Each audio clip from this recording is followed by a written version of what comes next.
दोस्तों, जिस रात को बुद्ध का परिनिर्वाण हुआ था, आधी रात के समय सुभद्र नाम का एक परिवारजक आया। उसके मन में कुछ शंकाएं थी। आनंद ने उसे यह कहकर रोक दिया, उसे हैरान मत करो, वह थके हुए हैं। भगवान ने आनंद की बात सुन ली। उन्होंने आनंद से कहा, नहीं आनंद, सुभद्र को मना मत करो, मेरे पास आने दो। वह परम आज्ञा की इच्छा से पूछना चाहता है। हैरान करने की उसकी इच्छा नहीं है। पूछने पर जो मैं उसे कहूँगा वह उसे जल्दी ही समझ लेगा।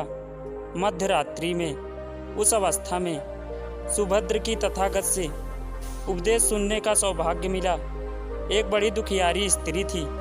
पति, पुत्र, परिवार सब उसका नष्ट हो चुका था। मारे दुख के वह पागल हुई फिरती थी।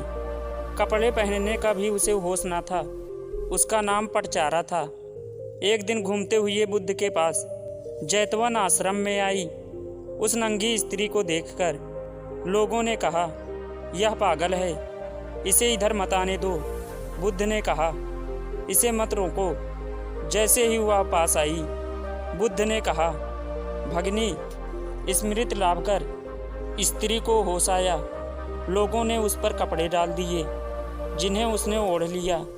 स्त्री फूट फूट कर रोने लगी।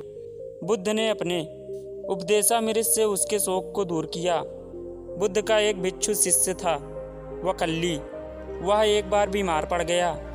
उसने अपने एक साथी भिक्षु के द्वारा भगवान का दर्शन करने की अपनी इच्छा उन तक पहुंचवाई। भगवान उसकी इच्छा पूरी करने के लिए उसके पास गए। दूर से भगवान को आते देखकर वकल्ली उनका सम्मान करने और उनको आसन देने के लिए चारपाई से उठने की चेष्टा करने लगा। भगवान ने उसे यह कहकर रोक दिया कि अलग आसन तैयार है। उसके हिलने डुलने की आवश्यकता नहीं थी और वह बिछे आसन पर बैठ गए। वकल्ली ने उसकी वंदना करते हुए कहा, आपके दर्शन की मेरी बहुत बड़ी इच्छा थी, आप कृपया करके उसे पूरा कर दिया। बुद्ध ने कोमल स्वर में कहा, वकल्ली शांत हो जा, तेरी जैसी गंदी काया है वैसे ही मेरी है। वकल्ली, इस गंदी काया को देखने से क्या लाभ? जो धर्म को देखता है वह मुझे देखता है, जो मुझे देखता है वह धर्म को देखता है। भगवान बुद्ध गृहस्थों के प्रति बड़ी सहानुभूति रखते थे। एक बार सुप्रवासा नामक स्त्री के बच्चा होने वाला था और वह आशा वेदना से पीड़ित थी। उसने अपने पति के द्वारा बुद्ध के चरणों में प्रणाम अर्पित करवाया। भगवान ने उसे आशीर्वाद देते हुए कहा, कोलिये पुत्री सुप्रवास सुखी हो जाए, चंगी हो जाए। सुख और चंगी होकर बिना किसी कष्ट के वह पुत्र प्रवास करे।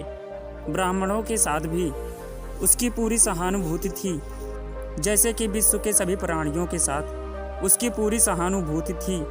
बांवरी नामक ब्राह्मण के एक शिष्य ने जब अपने गुरु की ओर से भगवान के चरणों में प्रणाम निवेदन किया तो भगवान ने आशीर्वाद देते हुए कहा, शिष्य सहित बावरी ब्राह्मण सुखी हो। माणवक, तुम भी सुखी हो, चिरजीवी हो। बुद्ध के पास छोटा बड़ा जो भी जाता था वह उससे कहते थे, आओ, तुम्हारा स्वागत है। भगवान अपनी अंतिम यात्रा में पावा और कुशीनारा के बीच जा रहे थे। रास्ते में उन्हें पुक्कुस मल्लपुत्र नामक व्यापारी मिला। उसने उन्हें एक दुसाला भेंट किया, परंतु भगवान उसे अकेले कैसे आढ़ते। वह अपने शिष्य आनंद को सम्मानित करना चाहते थे। उन्होंने कहा, पुक्कुस, दुसाले के एक भाग को मुझे उड़ा दे, दूसरे को आनंद को। पुक्कुस ने ऐसा ही किया। भूल करने वाले के प्रति भी बुद्ध की अनुकंपा का पार न था। एक बार एक ब्राह्मण ने भगवान को बेरंजा में वर्षावास करने का निमंत्रण दिया। भगवान वहां गए, लेकिन वह ब्राह्मण बहुदंधी था। उसने उनकी कुछ भी सूद बूद नहीं ली। बुद्ध को बड़ा कष्ट हुआ। उसने 3 महीने तक कुटा हुआ जो रोज खाना पड़ता था, क्योंकि उस समय बेरंजा में अकाल पड़ रहा था और वह भी उनको और उनके शिष्यों को घोड़ों के व्यापारियों से मिलाता था। इतना होने पर भी वर्षावास की समाप्ति पर भगवान अन्यंत्र जाने से पूर्व बेरंजा जाकर ब्राह्मण को आशीर्वाद देना नहीं भूले।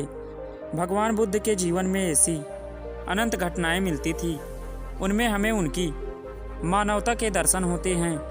उनके जीवन में कोमलता की प्रकाष्ठा थी और उनकी वाणी में अपूर्व माधुर्य था जो सबको अपनी ओर खींचता था। उनके मुंह से क्रोध भरा शब्द कभी नहीं निकलता था। वह मनुष्य थे, परंतु मनुष्य की दुर्बलताओं से ऊपर उठ चुके थे। उनके व्यक्तित्व में मानवता की शुभ ज्योत्सना धर्म की सतत ही बनकर चमकी। दोस्तों, यह वीडियो अगर आपको पसंद आया हो तो चैनल को सब्सक्राइब और वीडियो को लाइक ज़रूर करना। तो मिलते हैं किसी अगले वीडियो में अगले टॉपिक के साथ। तब तक के लिए धन्यवाद।